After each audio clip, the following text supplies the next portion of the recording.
एक छोटी सी वार्तालाप है। हरजीत गुरमुख से पूछता है, सुनो दोस्त, तुम कैसे हर रोज कुर्बानी का पाठ कर लेते हो? मुझसे तो नहीं हो पाता। गुरमुख कहता है, क्यों नहीं हो पाता? हरजीत, जब इतनी सारी टेंशन हो तो फिर कहाँ मन लगता है? गुरमुख, कैसी टेंशन? हरजीत, कारोबार की।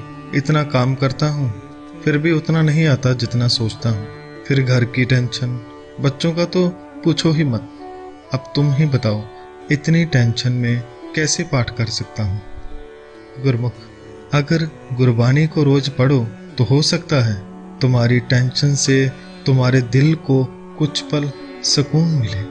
हरजीत कहता है, मुझसे तो नहीं होता, पर तुम कैसे कर लेते हो?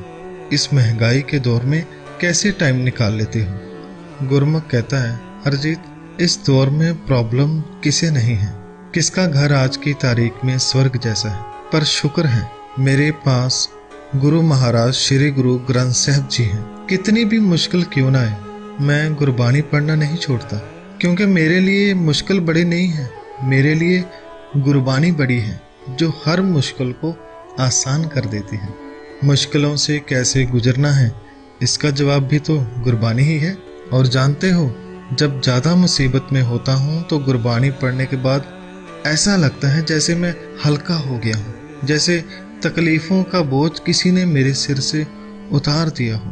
हरजीत, वाह, पर तुम कर कैसे लेते हो? इतनी मुश्किलों में गुरबानी पढ़ना, ये प्रेरणा कहाँ से मिलती है? गुरमुख, गुरु से। मैं जब गुरु नानक जी को देखता हूँ तो सोचता हूँ, जो रोजाना कई मील तय करते हैं, कभी खाने को मिलता है कभी नहीं मिलता, पर वो कभी रब को याद करना नहीं भूलते। क्या उनसे ज़्यादा हम बिजी हैं?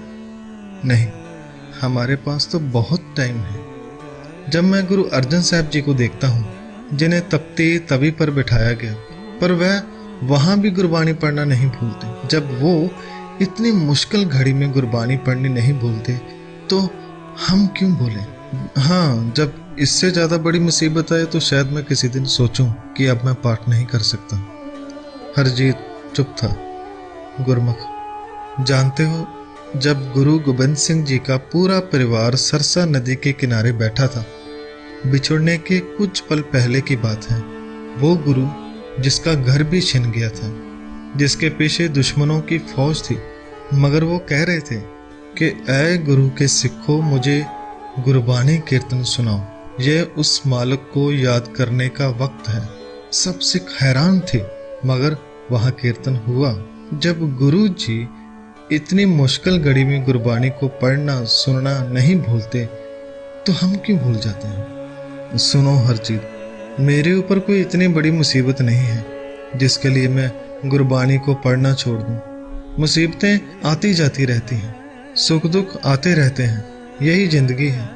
अगर ये सोच के बैठो कि एक दिन ऐसा आएगा जब मैं सुखी होऊंगा और सब सही होगा, तो मैं पाठ करूंगा, तो मैं गुरबानी पढ़ूंगा, तो वो एक दिन के बदले मैं पूरी जिंदगी दांव पे नहीं लगा सकता। सच कहूँ तो मैं गुरबानी के बिना एक पल नहीं रह सकता।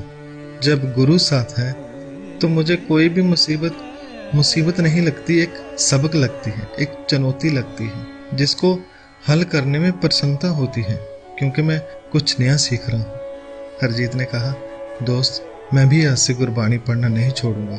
मुझे पता चल गया है कि सबसे सुखी दिन का इंतज़ार नहीं करना है, बल्कि गुरबानी को पढ़कर हर दिन को सुखी बनाना है, आनंदमय बनाना है। धन्यवाद दोस्त, धन्यवाद मेरा नहीं, गुरु साहिब का करो। मेरे प्रिय गुरु महाराज श्री गुरु ग्रंथ साहिब जी, कोटान कोट धन्यवाद। वाहेगुरु जी का खालसा, वाहेगुरु जी की फतेह।